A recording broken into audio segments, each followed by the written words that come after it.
여러분, 제가 오래전에 제 친구를 여러분들에게 소개한 일이 있는데, 사실은 그때는 오랫동안 만나지 못했던 친구이고, 제가 그 친구 별명을 황 목사라고 했었습니다. 아마 몇 년 전에, 꽤 오래전에 설교를 했기 때문에 못 들으신 분이 많으실 겁니다. 제 아버님께서 이제 부산 해운대 교회를 처음 개척하시고, 두 번째로 연산동이라고 하는 사람들이 많이 모여 사는 곳이 있습니다. 거기서 교회를 개척하셨을 때 교회를 개척하자마자 2층에 조그만 홀을 빌려서 개척을 했었는데, 그때 교회를 나오기 시작했던 친구입니다. 나이가 저랑 같아서 친하게 잘 지냈습니다. 누나가 하나 있고 남동생이 둘이가 있었습니다. 용환이, 진환이 둘이가 있었습니다. 저보다 좀 키는 작은데 아주 단단하고 공부도 꽤 잘했던 친구입니다. 그래서 이제 고등학교를 졸업할 때까지 저희 교회를 출석했었습니다. 성환이라는 친구는 참 가난했습니다. 지금 생각해 보면 제가 그 집에 한 번도 들어가서 뭘 먹거나 한 적이 한 번도 없었습니다. 반겨하지 않았습니다. 왜냐하면 아버지께서 좀 누워 계셨던 장면을 제가 밖에서 볼 때 많이 봤고, 어머니도 편찮으셨고, 우리가 6학년이었는데 누나가 나이가 그렇게 많지 않은 누나였는데, 누나가 공장에서 일을 하고 있었습니다. 그리고 이제 누나는 좀, 우리가 가끔씩 가서 만나면 약간 어린 제 마음에 이 누나는 좀 화가 나 있다. 지금 생각해보면 얼마나 피곤하고 힘들었겠습니까? 아직 10대인데 본인이 공장에 가서 돈을 벌어서 가족들이 먹고 살아야 되니까요. 그런 형편이었습니다.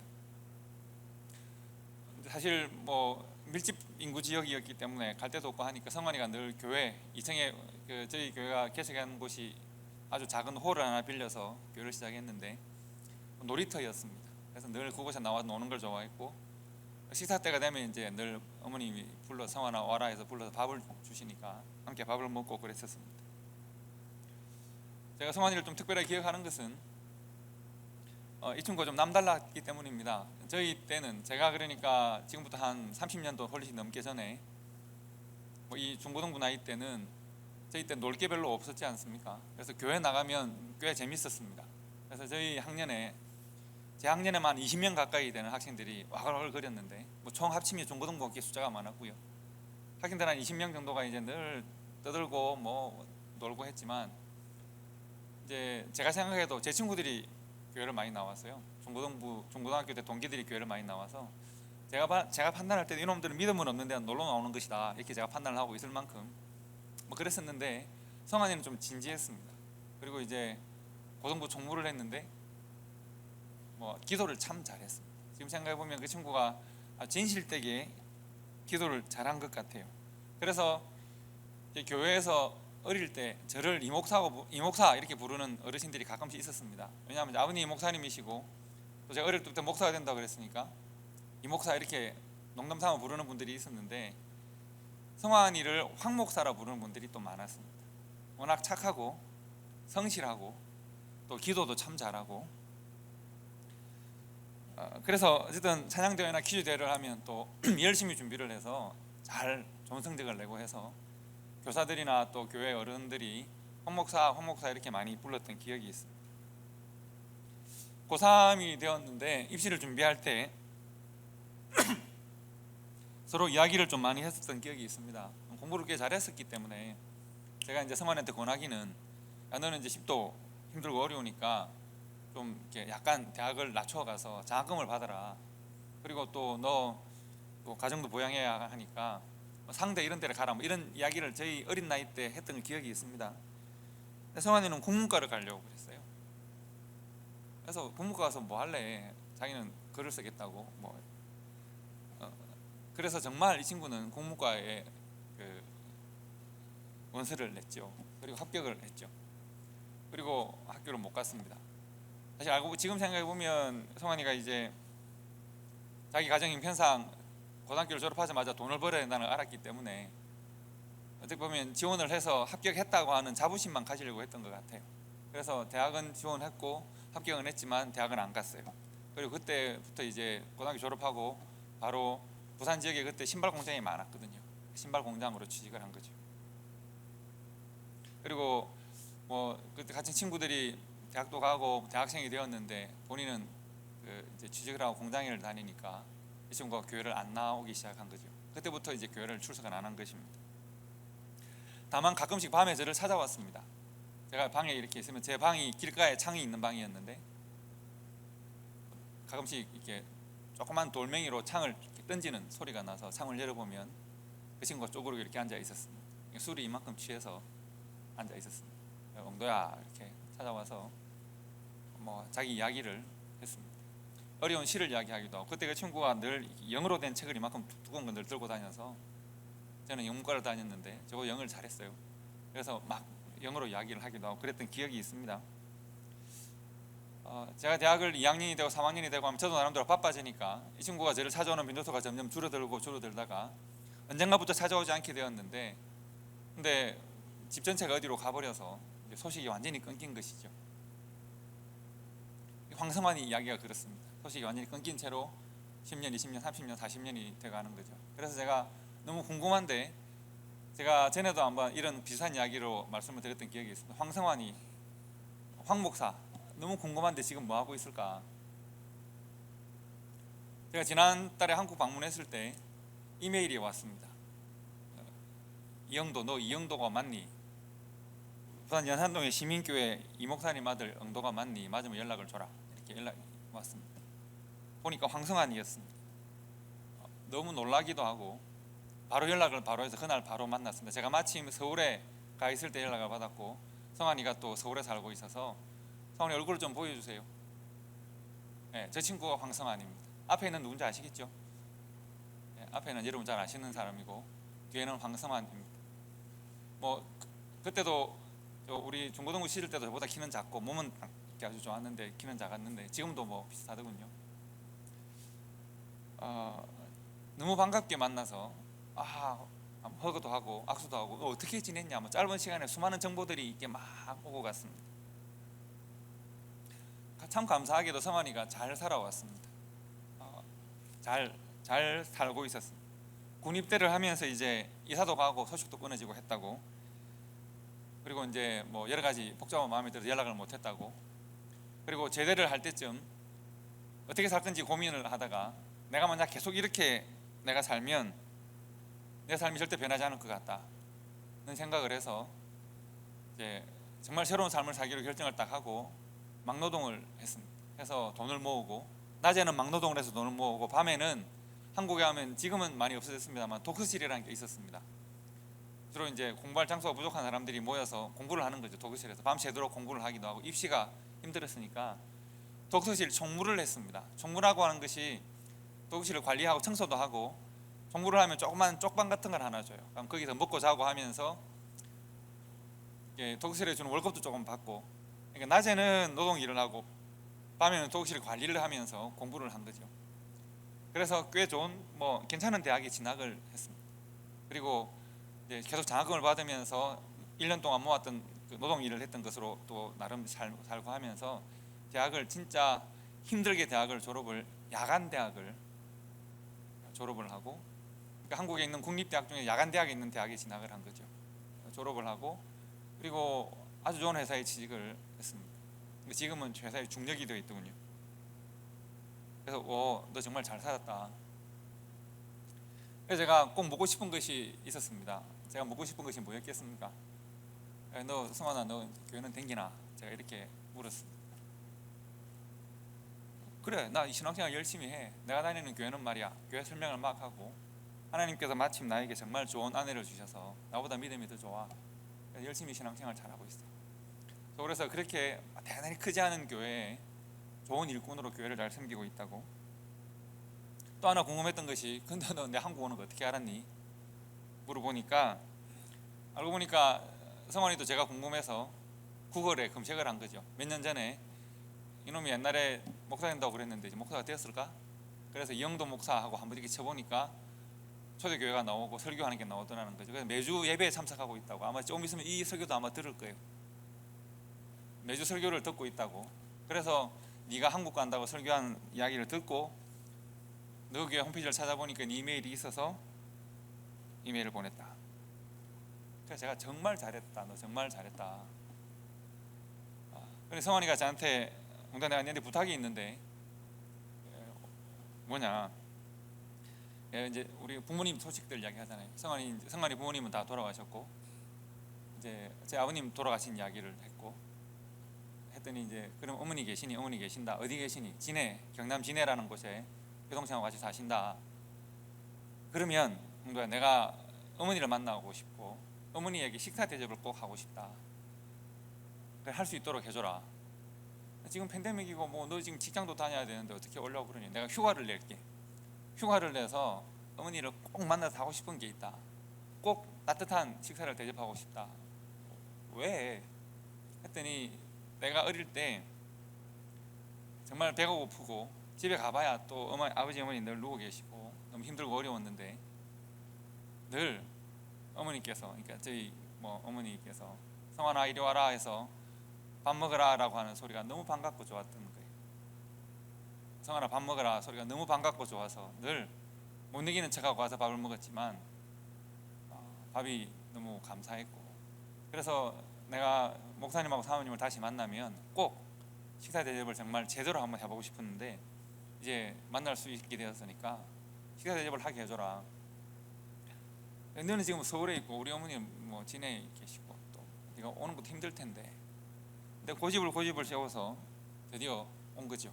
휴가를 내서 KTX를 타고 창원까지 내려와서 창원에서 진해까지 또 택시를 타고 와서 그때 저희 이제 어머님 진해 저희 어머님 댁에 가일이 성일이가 와 있고 인사를 드린다고 왔고 여동생 부부가 있고 제가 있고 한데, 그러니까 식당을 못 가는 거죠. 4명 이상 못 가니까 성환이가 택시 뒷좌석 가득히 음식을 싣고 왔습니다. 그리고 본인이 다 못 들어서 제가 도와서 음식을 들었고, 좀 이따 가일이도 나와서 음식을 드려야 할 만큼 산더미처럼 음식을 사와서 그날 저희들이 음식을 소비를 다 못 시키고 우리 어머님께서 이웃들하고 다 나눠 먹을 만큼 음식을 많이, 본인이 하고 싶은 만큼 음식을 많이 사온 거예요. 그래서 정말 즐겁게 식사를 잘했어요. 저기 뒤에 서 있는 분이 이제 어머님 건 아시죠? Hey guys, the woman who stand there, she's my mom. 우리 엄마예요.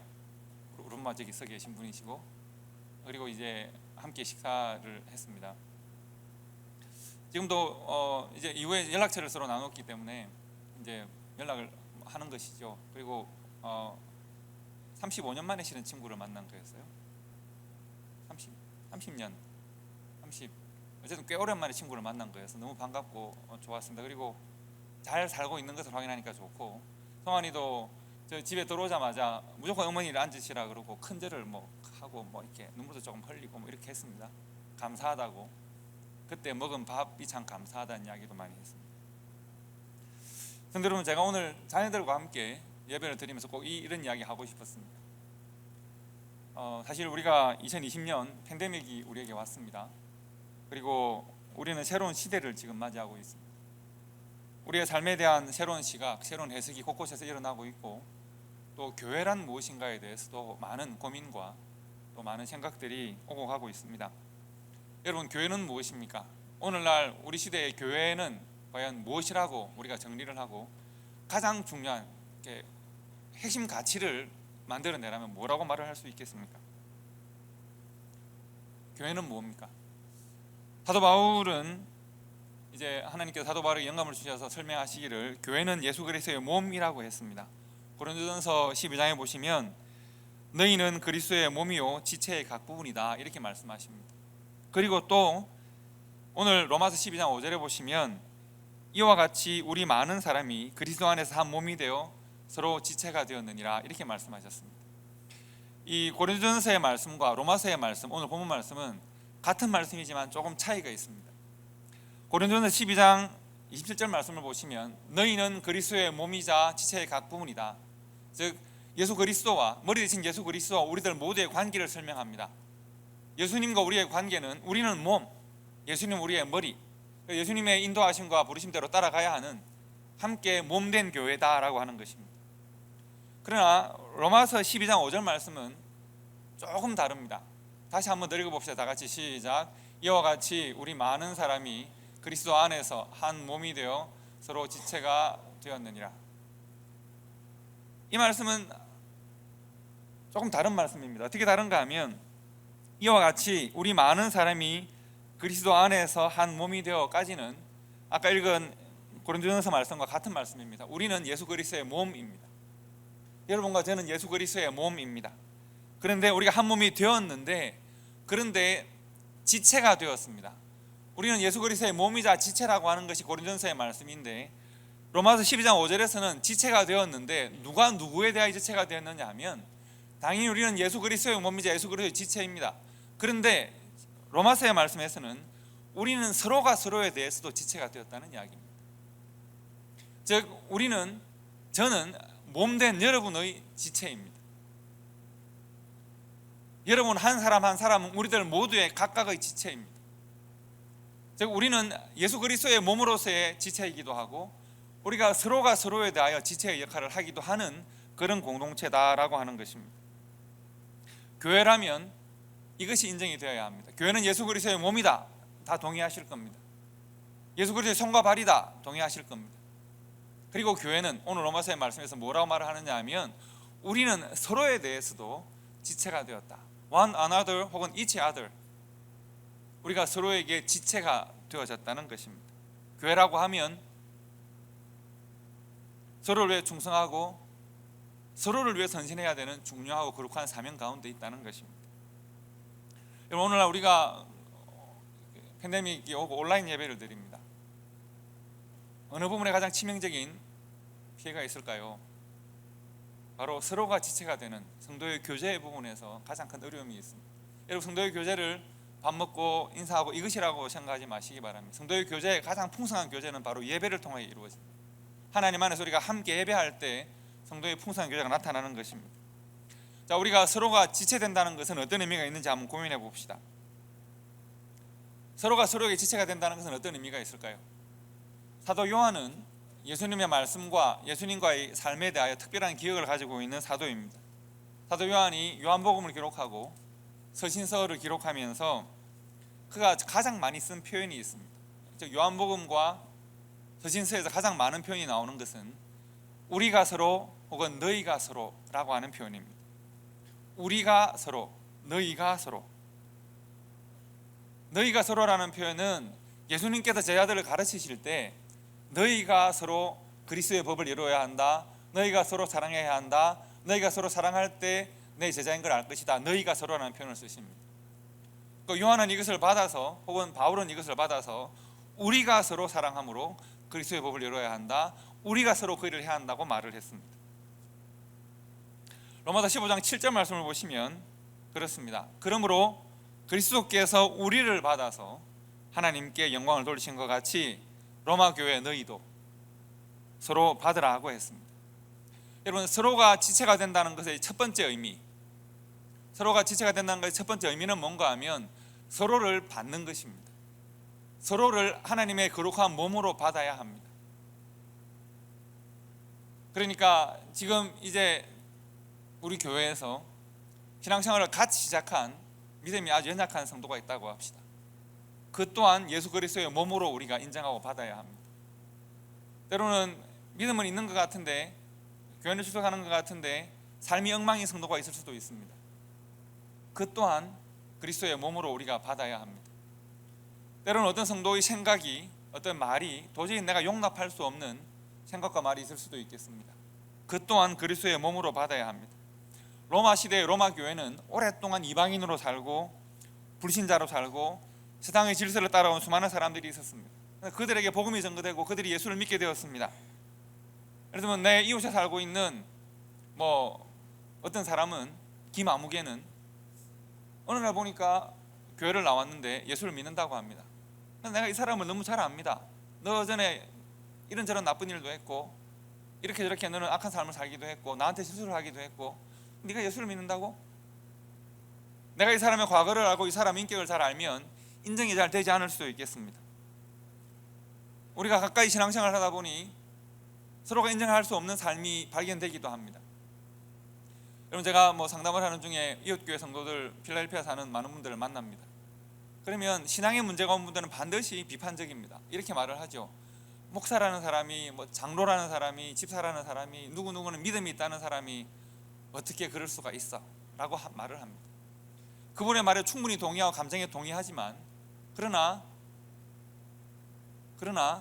그를 하나님께서 받으셨습니다.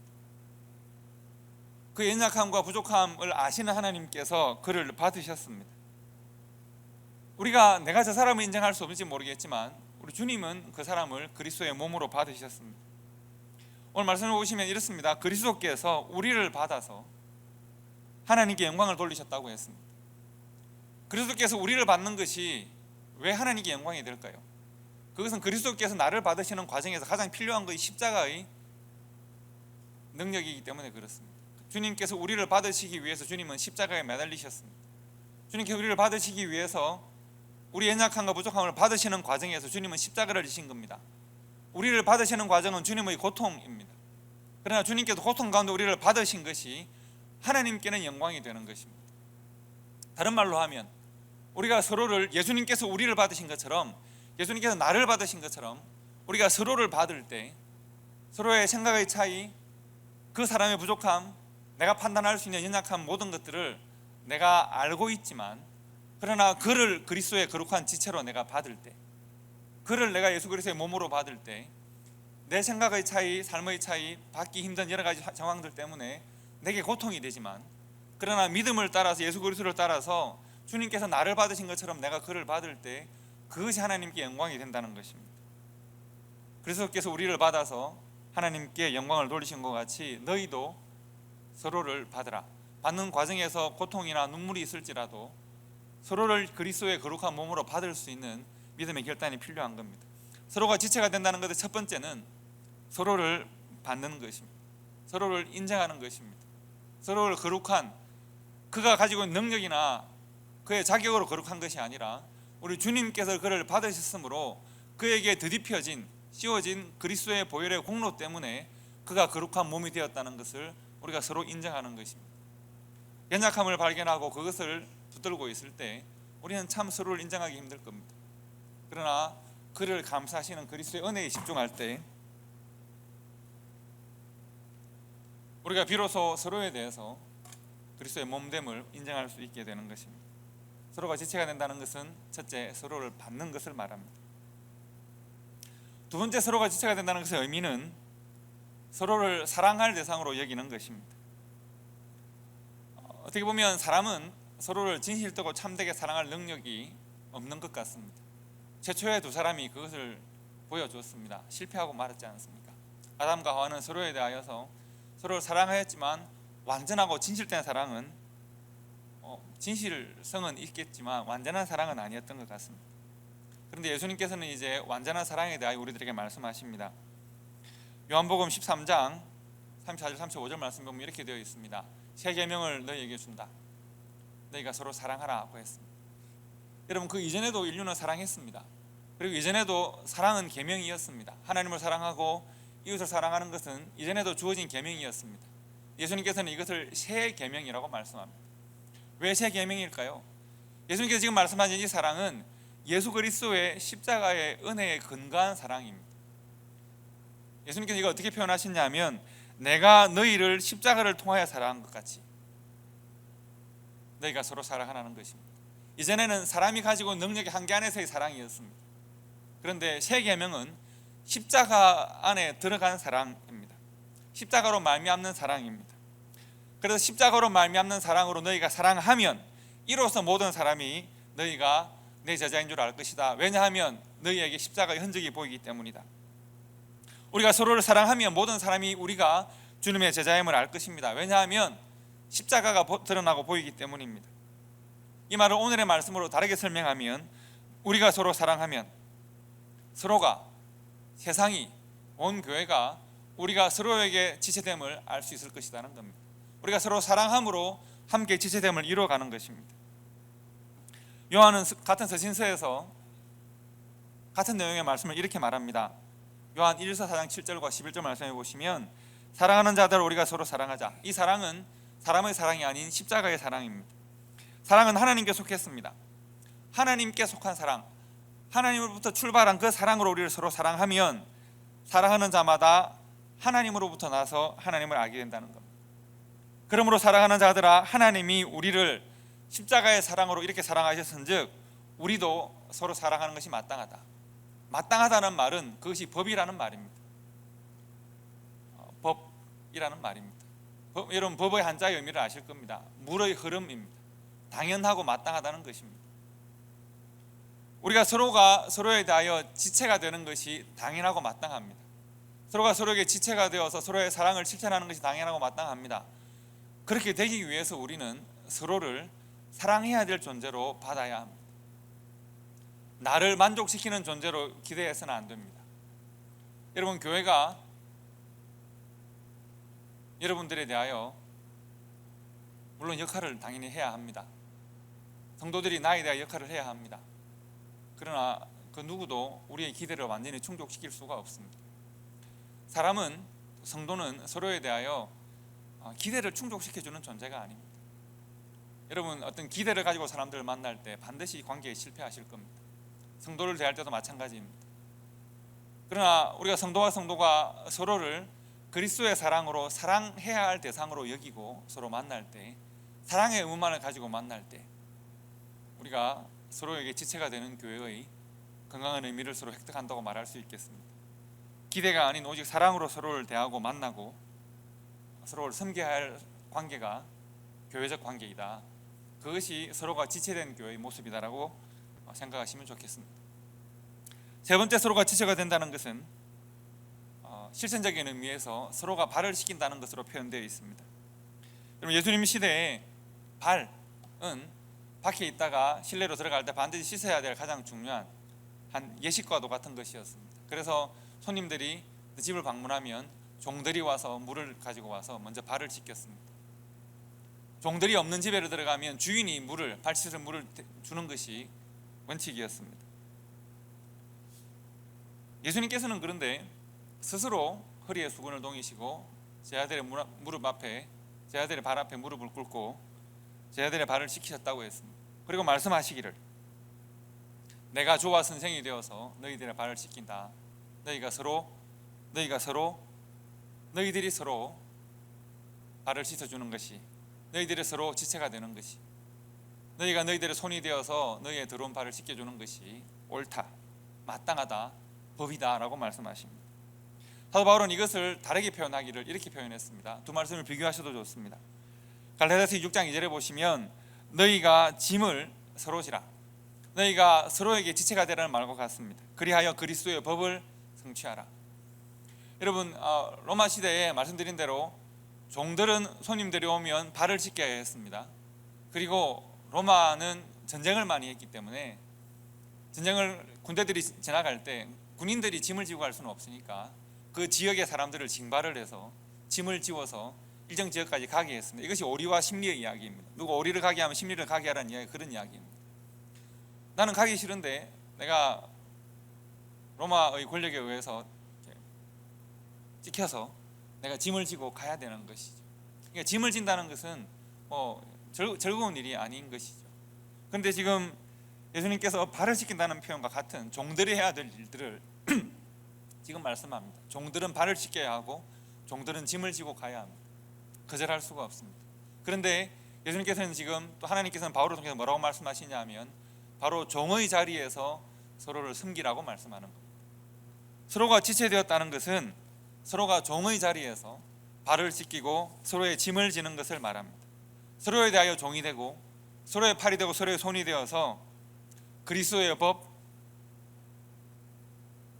하나님께서 하나님 나라의 법을 이 땅에 적용시키는 그 법을 서로에게 이루어갈 것을 고면하시는 겁니다.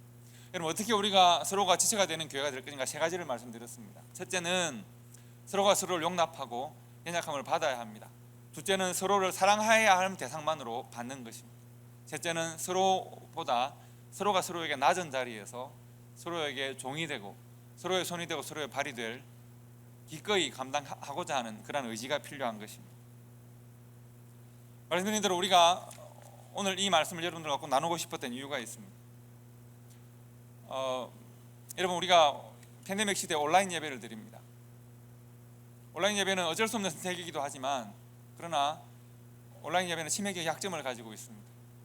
어떤 것이 약점이겠습니까? 당연히 성도의 교제입니다. 오늘날 우리가 사람과 사람이 서로 주고받는 영향들이 때로는 내가 원하지 않아도 악한 결과가 나올 수도 있기 때문에 우리를 좀 보호하려고 하는 성향이 많죠. 그러다 보면 내가 믿어서 구원받으면 되지라고 생각할 수가 있습니다. 내가 예배 드리면 되지, 내가 내 공간에서 최선을 다해 예배 드리면 되지라고 생각할 수 있습니다. 그러나 예배는 소중합니다. 예배를 통해서 하나님과 교제할 뿐만 아니라 우리는 예배를 통해 성도들과 교제하는 것입니다. 성도들과의 교제가 상실된 우리의 믿음은 한쪽 면만 가지고 있는 동전과도 같습니다. 뭔가 잘못된 것입니다. 우리의 예배는 하나님과의 교제하는 것이고 성도들이 함께 교제하며 예배하는 것입니다. 그러므로 예배가 회복되어야 하고 우리의 신앙도 회복되어야 하고 이것은 성도와의 건강한 교제를 통해 회복될 수 있습니다. 오늘 제가 자녀들과 가족 예배를 드리면서 이 말씀을 나누는 이유가 그렇습니다. 제가 성화대라는 친구를 오랫동안 소개를 드렸습니다. 지금 생각해 보면 제가 초등학교 6학년 때 뭐 제가 알았겠습니까? 아는 것이 뭐 있었겠습니까? 열심히 놀 뿐이었습니다. 6년 동안 친구로 만났는데, 그리고 헤어진 지가 30년이 더 지났는데, 지금 다시 35년이 지났는데 다시 그 친구를 만났습니다.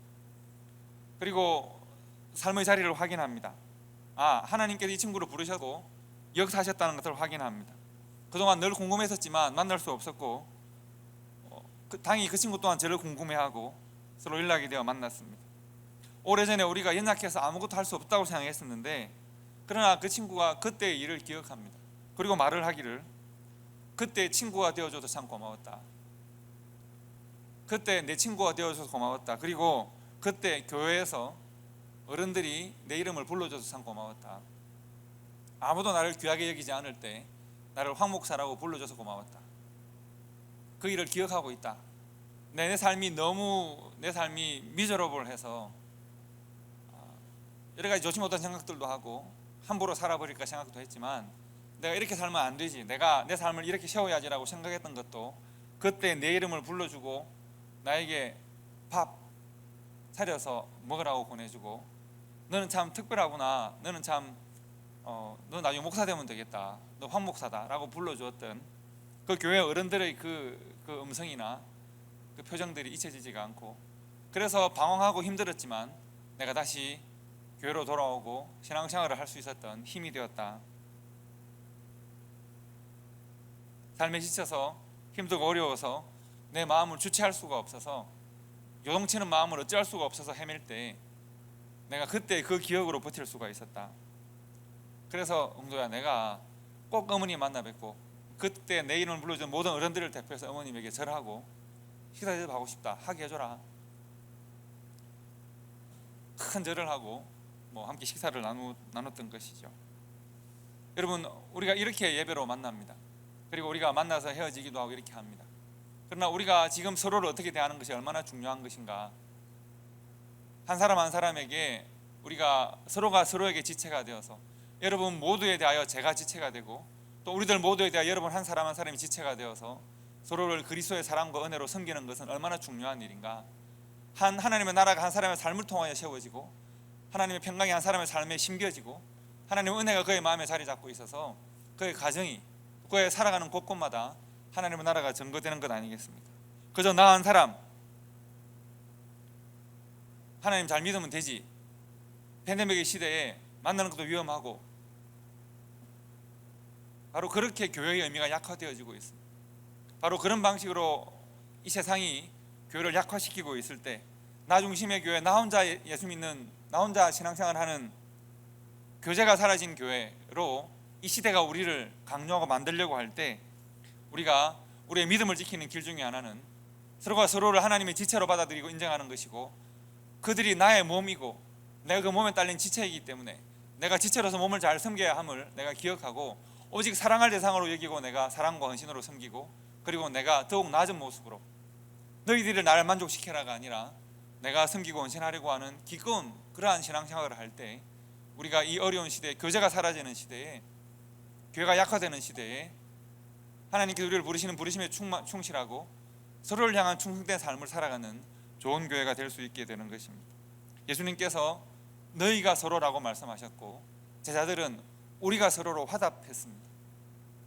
그리고 우리의 시대에 2000년이 지나서 이 초대교회의 시대에 우리가 함께 교회되었으므로 예수님께서 너희가 서로를 말씀하셨고 제자들이 우리가 서로를 말씀했던 그 전통을 이어받아서 이제 우리가 서로에 대하여 지체가 되고 우리가 서로에 대하여 그리스도의 몸이 되고 우리가 하나님께 충성하듯이 서로에 대하여 충성할 수 있는 그런 교회가 될 수 있기를 바랍니다. 또 함께 예배하는 우리 자녀들이 지금 그들의 만남을 귀중하게 여길 수 있기를 바라고, 또 함께 예배하는 우리들 모두가 우리 자녀들을 대하고 서로를 대할 때 하나님께서 우리를 대하신 바로 그 방식으로 서로를 만나고 대해서 우리 이 땅 우리의 시대에 예배가 약화되고 교회가 약해지는 시대에 더욱 아름답고 좋은 교제가 있는 예배, 더 아름답고 좋은 교제와 헌신이 있는 교회가 될 수 있기를 주님의 이름으로 축복합니다. 기도하겠습니다.